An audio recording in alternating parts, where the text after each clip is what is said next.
नमस्कार, आप देख रहे हैं खबर उत्तराखंड और मैं हूं आशीष तिवारी।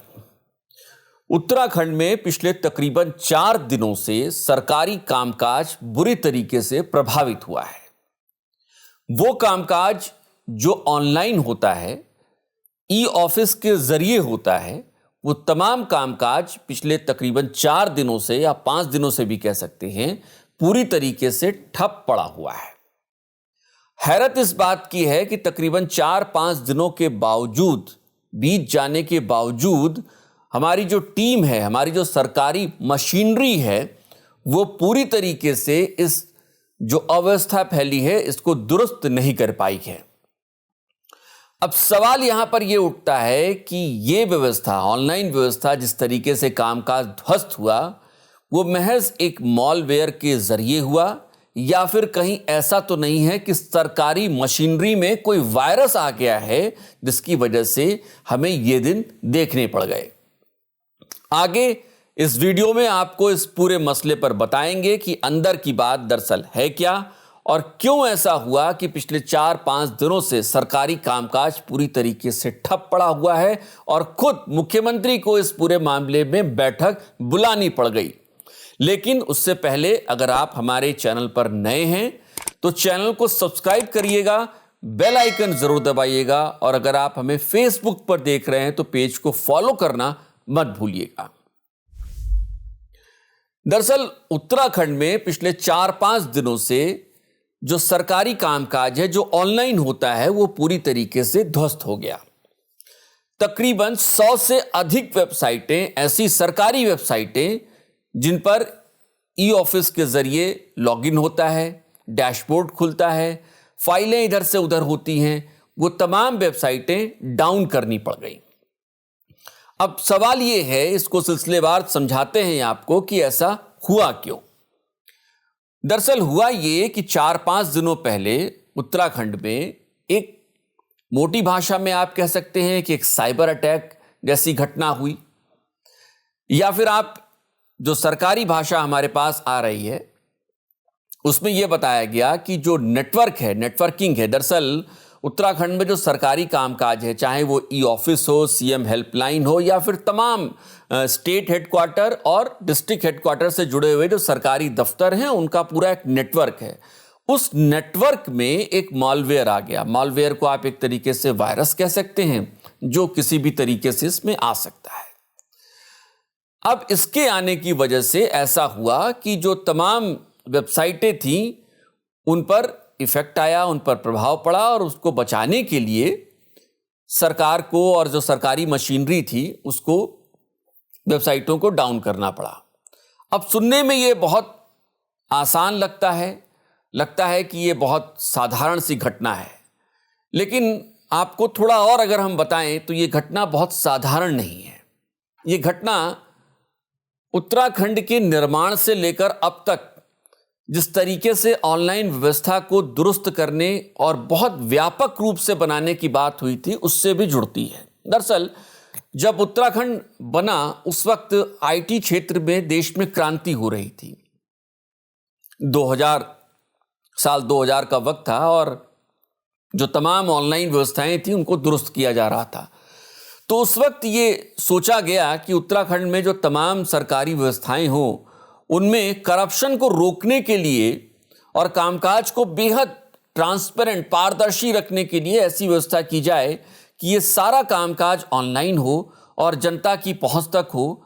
और इसके लिए ऐसा किया जाए कि एक बड़ा नेटवर्क बनाया जाए जिसमें सरकारी जो तमाम कंप्यूटर्स हैं वो आपस में जुड़े रहें और ऑनलाइन व्यवस्था के तहत सारे काम होते रहें। इससे काम तेज भी होगा, ट्रांसपेरेंट भी होगा और हर चीज़ की मॉनिटरिंग आसानी से हो पाएगी।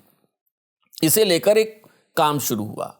फिर धीरे धीरे समय बीतता गया और इसको लेकर शुरुआत में ऐसा हुआ कि एक अलग व्यवस्था बनाई जाए, बड़ी व्यापक व्यवस्था बनाई जाए जिसमें ऑनलाइन व्यवस्थाओं को दुरुस्त रखा जाए, लेकिन व्यवस्थाएं वहां तक बन नहीं पाई। लेकिन बाद में सरकार ने आईटीडीए नाम की एक संस्था का गठन किया और इसके जिम्मे यह सारा काम दे दिया गया। ये सरकारी संस्था है जिसके जिम्मे जो तमाम नेटवर्किंग है उसकी देखरेख, उसकी मॉनिटरिंग, उसको दुरुस्त रखने का जिम्मा इसी आईटीडीए पर होता है।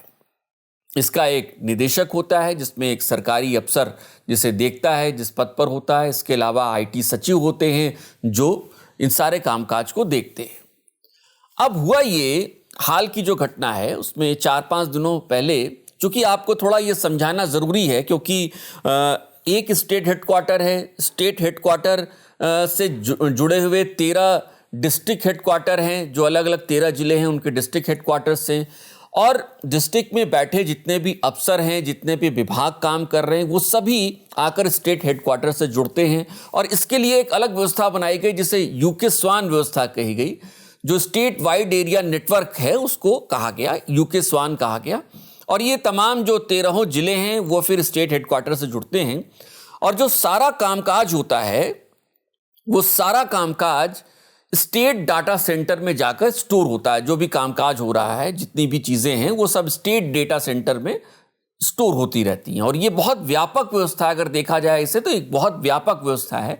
चाहे आप किसी डेट ऑफ बर्थ में चेंजेस कराने हो, कोई आपको जन्म पंजीयन कराना हो, या फिर राजस्व के रिकॉर्ड निकालने हो, सारी व्यवस्था इसी नेटवर्किंग पर आधारित है और यहीं पर इसी पर चल रही है।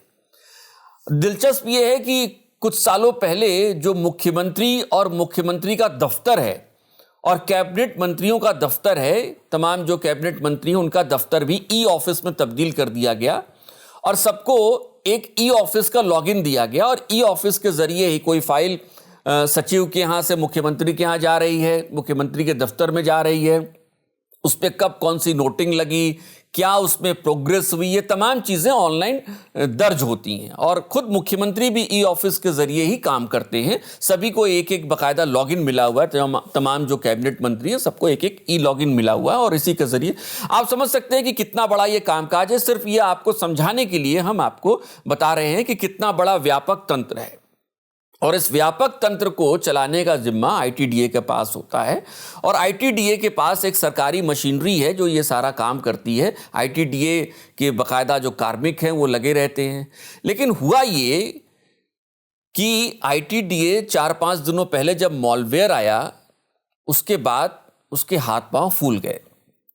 हालात ये हुए कि यह मॉलवेयर स्टेट डेटा सेंटर तक ना पहुंच जाए, इसको लेकर जो तमाम अधिकारी थे उनके हाथ पांव फूल गए। और उसके बाद फटाफट सबसे पहले जो तमाम वेबसाइटें थी, तकरीबन 100 से अधिक वेबसाइटें थी, 1300 से ज़्यादा कंप्यूटर थे, उनको नेटवर्किंग से हटाया गया, वेबसाइटों को डाउन किया गया ताकि मॉलवेयर किसी भी तरीके से स्टेट डेटा सेंटर तक न पहुंच पाए।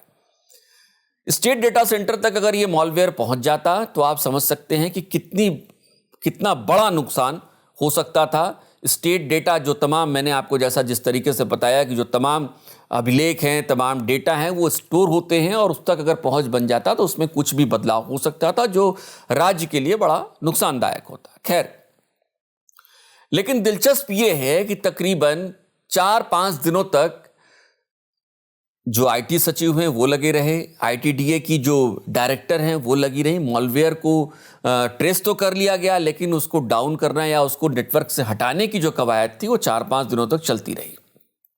हालात ये हुए कि इतने दिनों तक सारा कामकाज, जो सरकारी कामकाज था, वो बंद रहा। इसके बाद मुख्यमंत्री चूंकि हरियाणा में चुनाव प्रचार कर रहे थे, उसके बाद जब शनिवार की शाम मुख्यमंत्री लौटे तो उन्होंने आनंद फानन में जो तमाम अधिकारी थे इससे जुड़े हुए और भी तमाम जो आला अधिकारी थे उनकी एक बैठक बुलाई और इस परेशानी से निकलने का रास्ता पूछा। खबरें ये हैं कि इस परेशानी से निकलने का रास्ता किसी अधिकारी के पास कुछ खास था नहीं, लिहाजा मुख्यमंत्री को भी आखिर में यही निर्देश आदेश देना पड़ गया कि इसको जल्द से जल्द शुरू करिए और सोमवार तक आप इसे रिकवर कर लीजिए किसी भी तरीके से। जब हम ये वीडियो रिकॉर्ड कर रहे हैं तब तक खबरें ये हैं कि जो सीएम हेल्पलाइन है, जिस पर तमाम जो राज्य के लोग हैं अपनी शिकायतें दर्ज कराते हैं, उसको रिकवर कर लिया गया है। उस पर कामकाज, शुरुआती दौर उसका एक बार फिर से लौट आया है, वहाँ पर काम शुरू हो गया है। ई ऑफिस में भी लॉगिन जो खबरें हैं कि वो कुछ सीमित हद तक होने लगी हैं। लेकिन मुख्यमंत्री की नाराज़गी इस बात को भी लेकर थी कि स्टेट डेटा सेंटर तक अगर हम इस तरीके के मॉलवेयर के पहुंचने की आशंकाएं भी हैं तो इससे लड़ने के लिए हमारे पास क्या तंत्र है। ये देखते हुए मुख्यमंत्री ने एक state disaster data recovery centre की स्थापना के आदेश दिए हैं। इसके साथ ही इस परेशानी से उबरने के लिए एक साइबर टास्क फोर्स बनाने के आदेश दिए हैं। और दिलचस्प आपको बताएं कि आईटीडीए ये पूरा काम एक आउटसोर्सिंग कंपनी को देते हैं और इसको लेकर पिछले कुछ सालों में जो बजट अलॉट होता है आईटीडीए को, और आईटीडीए के जरिए जो कंपनी आउटसोर्स की जाती है, जिसको ये सारा कामकाज मॉनिटरिंग का दिया जाता है, उसका जो बजट है पिछले कुछ सालों में तकरीबन दुगना या दुगने से अधिक हो गया है। लेकिन उसके बावजूद हालात ये हैं कि अगर वो कंपनी मॉनिटरिंग कर रही है तो हमारे राज्य के अधिकारी या अफसर उसको किस तरीके से मॉनिटर कर रहे हैं, इसके लिए कोई डैशबोर्ड अब तक नहीं बना था।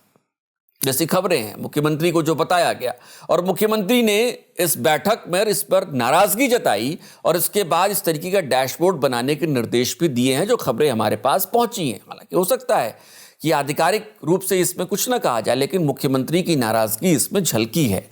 और मुख्यमंत्री ने बाकायदा एक स्टेट डिजास्टर रिकवरी सेंटर, जो डाटा सेंटर होगा, उसको बनाने के निर्देश भी दिए हैं, टास्क फोर्स के निर्देश भी दिए हैं, और कहा है कि जिस भी कंपनी के पास ये मॉनिटरिंग का काम है, इस तरीके के साइबर हमलों को रोकने का काम है, अगर वो काम सही ढंग से नहीं कर रहे हैं तो उनके खिलाफ कार्रवाई की जाए। लेकिन बड़ा दिलचस्प इसमें यह है कि आईटीडीए और आईटीडीए के कामों की मॉनिटरिंग करने के लिए भी कोई सरकारी तंत्र इतना सख्त है, ऐसा दिखता नहीं है। तो ऐसे में सवाल यह है कि जब बजट लगातार बढ़ रहा है, आउटसोर्सिंग कंपनी रखी जा रही है, आईटीडीए को और मजबूत करने की बात हो रही है, उसके बावजूद इस तरीके से 4-5 दिनों तक सरकारी कामकाज का बंद रहना, ई ऑफिस का बंद रहना, सीएम हेल्पलाइन का बंद रहना, क्या यह सवाल नहीं उठाता है कि कहीं ऐसा तो नहीं कि मॉलवेयर सिर्फ स्टेट डाटा सेंटर, यूके-स्वान और तमाम और नेटवर्किंग में नहीं आया है, बल्कि कहीं सरकारी मशीनरी के कामकाज में तो नहीं आ गया है? क्या मुख्यमंत्री इस वायरस को ढूंढने की कोशिश करेंगे? खबरें यह भी हैं कि पिछले कुछ सालों में कई काबिल अफसर जो इस पूरे मामले के विशेषज्ञ थे, उनको आईटीडीए और आसपास की व्यवस्थाओं से हटा दिया गया, उनको कहीं और एडजस्ट कर दिया गया।